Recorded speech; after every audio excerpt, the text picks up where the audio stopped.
to Quinn Wade. Coming to you with that instant basketball analysis on Analysis Playground on YouTube, exclusively on there forever. And we're going to talk them Celtics. Getting another win this time, 115 to 101 versus the Raptors. Celtics go to 53 and 25 and 27 and 11 at home. The Raptors go to 43 and 35 and 22 and 18 on the road. Celtics swept the Raptors 4-0 in the season series this year, and we will see what happens in the playoffs between these two if it's meant for them to play or not. We don't really know yet. Other than that, Celtics won the first quarter. Well, it was tied in the first quarter, 26 to 26 by the end of it. Celtics won the second quarter, 28 to 20. Third quarter was won by the Raptors, 31 to 26. And then the fourth quarter was won by the Celtics, 35 to 24. And they was able to dominate this game and really put it away in the fourth. That was something that they needed to do if they was going to win it. But every single Raptor in the starting lineup scored in double figures, so it wasn't easy. But they still was able to get it done and finish them off by double figures. Brandon Ingram, 34 minutes, 15 points. He went 6 of 13 from the field. He missed his only three. He went 3 of 3 from the free throw line. He had 3 rebounds, 4 assists, and 2 turnovers. He had 1 block, 1 offensive rebound, 1 personal foul. It was a minus 13 and plus minus. I didn't really have too much of a problem with what he was doing and what he was trying to do. He took familiar shots. He made familiar plays. And he just deferred a little bit more in this one. But it made sense because he had teammates that really had it going in the starting lineup. So it made sense for them to have the ball in their hands too and figure out what they was going to figure out. RJ Barrett was one of them. He played 35 minutes, but he took 17 shots, which actually was the most on the team. The problem was he went 6 of 17 from the field, and 1 of 4 from 3 and 2 of 2 from the free throw line, which isn't the worst night ever. He had 5 rebounds, 4 assists, 3 turnovers, and a block, 1 offensive rebound, 2 personal fouls, and was a minus 15 and plus minus. And you know, RJ Barrett loves to score. You know, he loves to attack. He's been mixing it up a little bit more the last couple seasons, and that's what made him a better scorer. Nothing really bad in this one besides he missed a few shots that he probably felt to himself that he should have made, but it can be like that for every player. Scotty Barnes, he didn't have the impact that you would like on a scoring end. He went 5 of 14 from the field and 0 of 3 from the three-point line. And on top of that, he didn't even attempt a free throw. He finished with 10 points, and you would need more than that to beat a team like the Celtics, especially because the Celtics can get hot during certain quarters with their shooting. And if you don't slow down their shooting, you have a good chance of losing that game. But Scotty did do other things. He had 6 rebounds and 8 assists. He also had 4 turnovers and 3 steals. Those things are just as important as scoring sometimes. And it was good that they had a guy like him that can do it. And that's why they love Scotty and Toronto, because he's a do-it-all player. He had 1 offensive rebound, 2 personal fouls, and was a minus 15 and plus minus. Jakob ended up scoring in the paint. He ended up going 7 to 9 from the field for 14 points. He didn't get that many rebounds, though. He only had 2. And then he had 3 turnovers, 1 offensive rebound, 4 personal fouls, and was a minus 16 and plus minus. Didn't really see anything that he could have did better. The Celtics didn't miss much besides from 3.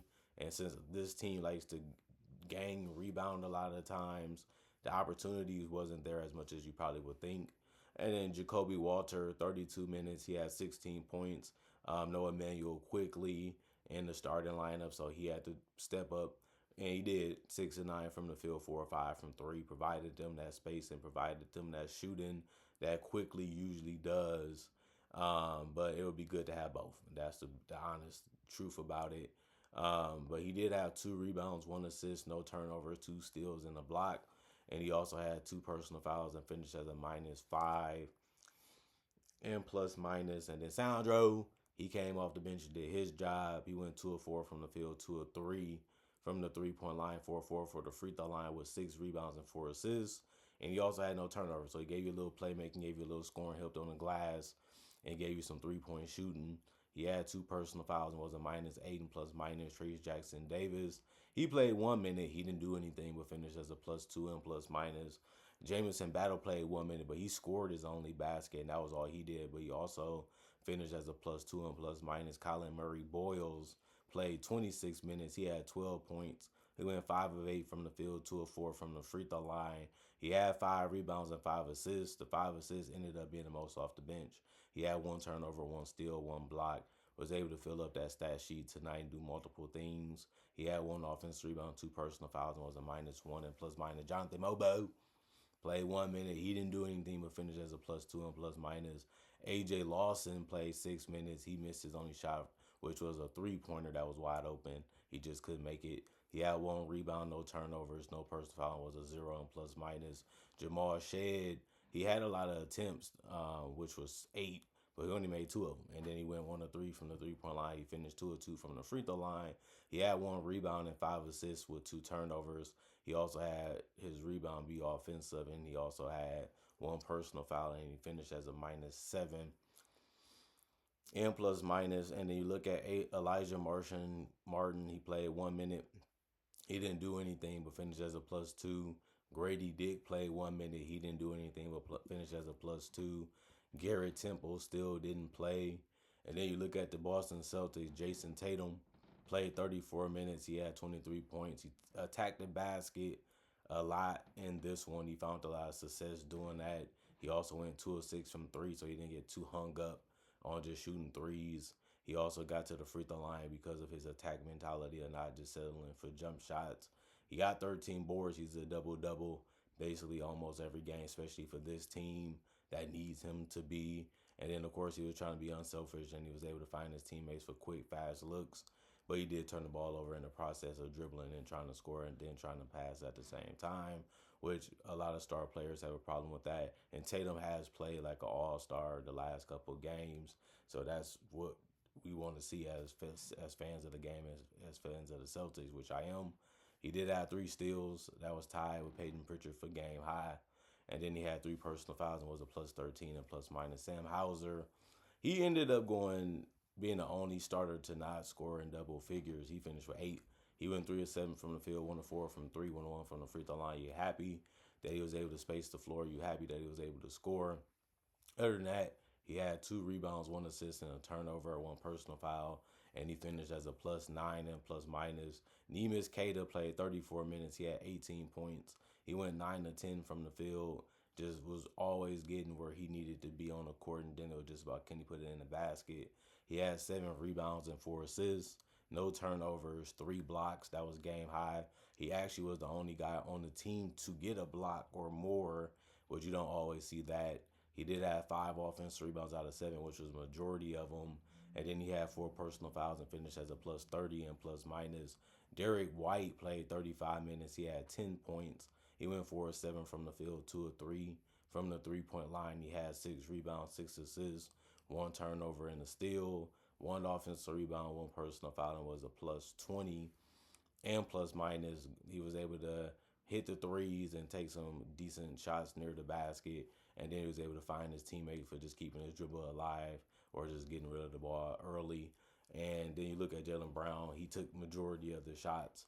He went 11 of 20 from the field, had the drives going, had the mid-range going. He even hit a 3, and that's what he can do each and every game. If you can stop him or make him take some tough ones, that's all you can really do if you ain't going to foul him. He went 3 of 5 from the free throw line, 1 of 3 from the three-point line, 11 of 20 from the field.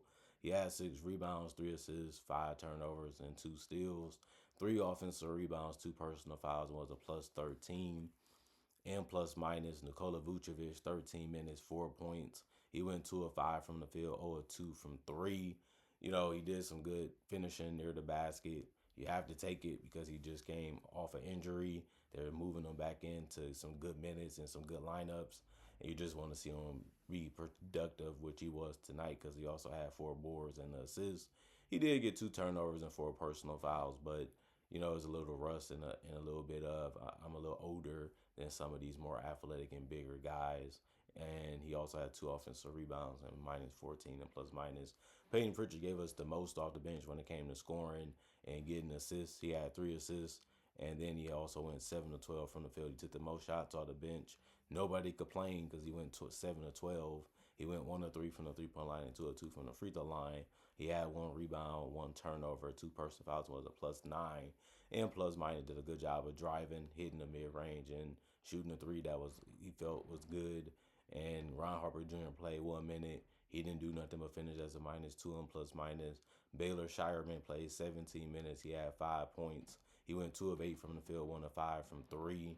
5 rebounds, ended up being the most off the bench. He had no turnovers. He also had 1 offensive rebound, 2 personal fouls, and was a 0. And plus minus, Jordan Walsh, 13 minutes, 4 points. He went 2 of 4 from the field. He went 0 of 2 from three, so all his misses was threes. But it didn't matter. He still was able to score, which is all that really matters sometimes. And he did have one steal, no personal fouls, and was a -6. And plus minus, then Hugo Gonzalez played 1 minute. He didn't do anything but finish as a -2 and plus minus. It's hard to do anything when you play 1 minute. You might not even get the ball or touch it.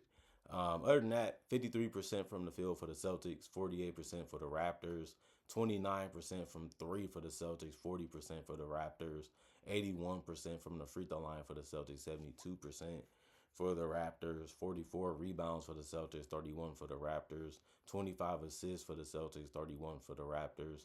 Both teams had 15 turnovers, but the Celtics did get 10 steals. The Raptors got 6.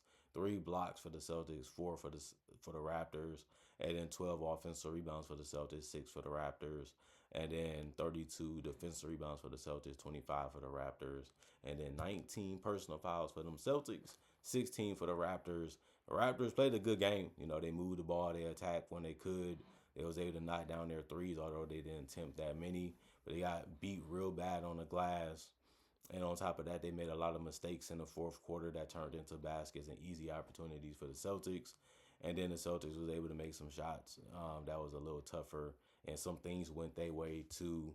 And it ended up being enough to get them the victory over the Raptors in this one. So nobody's complaining but the Raptors fans and the Raptors players because they probably feel like they let this one fall right through their hands. But wins can be like that. Losses can be like that. And tonight they get the loss and the Celtics get the win because they played a little harder. They wanted it a little bit more. They did a little bit more on both ends of the court. And sometimes that can equal win if you do those things, especially in the fourth quarter, which the Celtics was able to do. Comment, like, subscribe, share, hit the notification bell to get that analysis when it first come out. Y'all stay blessed up. Y'all stay good. Peace. And I'll see y'all later today with more analysis, hopefully.